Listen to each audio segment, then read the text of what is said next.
5 things that I love and hate about my 2008 Porsche Cayenne.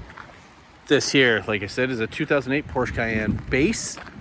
So this is the 3.6 liter, six cylinder motor. And I chose specifically to not get something with air ride suspension. Didn't want the problems that are going to come with that, and a slick top, so no sunroof. This is something that I sought after, specifically wanted. I wanted that motor as well. I wanted VR6 life, not all the issues that come with the V8s. Now you're going to have the V8 haters come in there.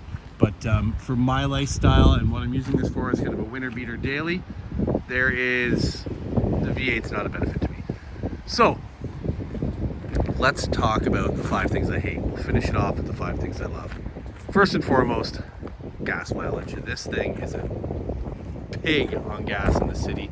Now every other car that I own and have owned drive kind of similar in that sense, but the fact that this is an 85 liter tank and in the city I might get 400 kilometers, that's brutal. On the highway it's great, but in the city, brutal. Also, it's very underpowered.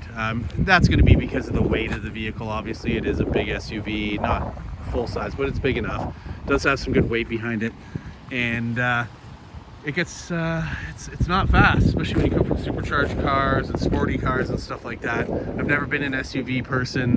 This is my first one that I've owned for the most part. My family's got them, my wife's got them, stuff like that, but personally owned and drove every day, so that was a little bit of a change, but not the end of the world. The other thing is the electrical issues that come with any older vehicle and or German vehicle. I've got a couple, well, really only one that's going on right now. My tailgate doesn't want to lift itself, so I have to lift it manually. Peasant activities going on out here. Not a huge deal, we'll figure it out. Could be a simple fuse, probably likely more something deeper than that, but there is light to it because I can see it on the little tailgate button. And yeah, so we got that going on. The other thing is this color trim that they put around everything on these vehicles. It's something to do with the generation, but all around this window, the pillars and across this bottom were all that. I had that all wrapped in black to match the exterior. The car's filthy right now because it's winter, but it really modernizes the vehicle when you wrap that. The handles are going to be done when the car gets in to have the tint kind of touched up. But yeah, it really modernizes it by eliminating that. Yes, there's an expense to that, but I think it really kind of gives it some new life. The other thing, interiors are very Volkswagen-y, not too crazy. Sorry, the car's dirty. Is these seats.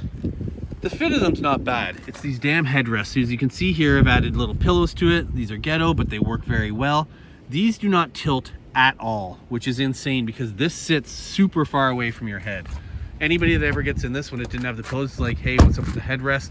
You can see it on all the internet and everything like that. It's terrible. There isn't really a solution other than doing that or trying to retrofit in a seat, but because these seats actually lift forward to access the battery underneath, it's a debacle. All the SRS systems. Anyways, I've looked into seat swaps.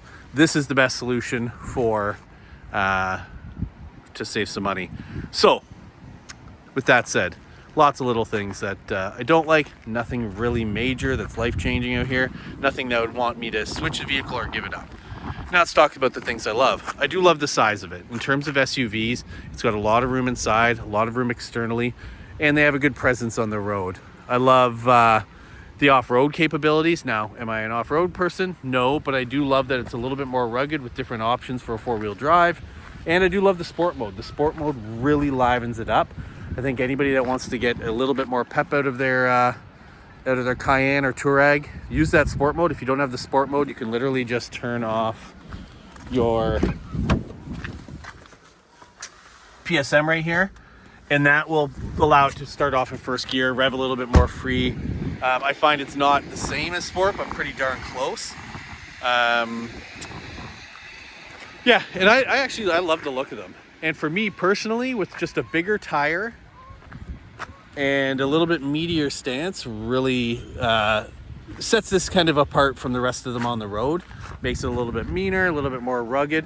So what I've got here is I've stepped up. It's an 18-inch wheel, which comes from the factory, but it's got a 265/60 instead of a 255/55, so a little bit taller and wider. I've got 40 mil adapters on the rear to give that a little bit more poke.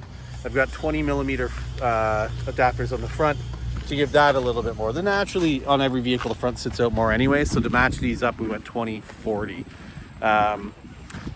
It's got a great little look to it, and there's simple little updates you can do. Like I said, wrapping that silver trim makes it a little bit more modern. Doing simple updates inside, you know, doing something like a simple new deck inside to get you all the modern features, things like that that are really going to bring it back to life. And when people see it and look at it, nobody guesses that this is almost a 20-year-old SUV unless you actually know these SUVs. But I think bang for the buck, pretty damn hard to beat. If you look online and you see these things in comparison, especially in their off-road capabilities, there's nothing really that's going to compete with this for the money. This in Canada, you are getting these with under 200,000 kilometers for 10 grand in Canadian dollars. So in the US, that's $1. It literally only costs you $1. But it's pretty amazing what you can get for 10 grand. And you know, you get a little Porsche badge with it, where this vehicle in particular, mine, really is more Volkswagen than anything else. But hey, I will take it. So that's where we sit now. Also, I find the V6 is a little bit quiet in terms of exhaust sound. I've got an exhaust bypass, so what it's actually done is it runs a pipe off the exhaust pipe around the muffler and out the tip. So it still has airflow coming through the muffler. Muffler's still there, but it gets a little bit more airflow out and through it.